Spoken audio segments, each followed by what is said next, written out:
I've spent over 10 years in accounting and over 10 years on the road. I've seen this from every angle, the road, the books, and the system. And what I see right now is a lot of drivers losing money, and they don't even realize it.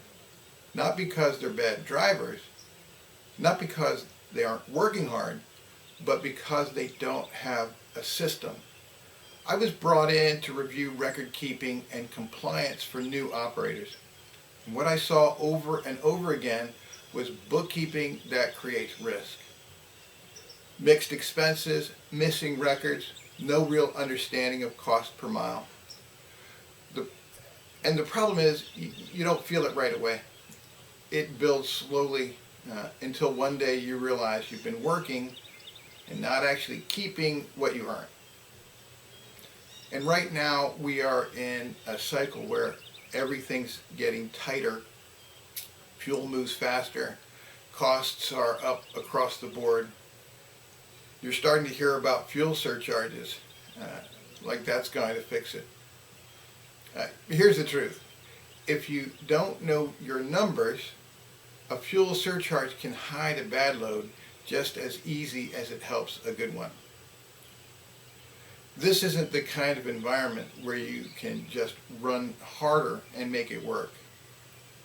This is the kind of environment where you need to know exactly what it costs you to roll.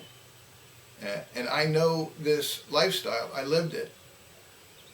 Long hours, inconsistent sleep, eating when you can, doing what you have to stay moving. It's really hard to stay healthy, and it's already hard to stay ahead. Now add rising costs on top of that, and what happens is the pressure shifts onto you, more responsibility, less margin, less room for error. That's why drivers need defense, not opinions, not guesses, a system. You need to know what does it actually cost you to run, which loads are making you money, and where are you losing it without realizing it. Because if you don't have that, you're the one absorbing the hit every time something changes. I help drivers build systems that don't just organize their books, they help them keep more of what they earn. If you don't know your numbers, that's where we start. Message me. Let's take a look at where you're at.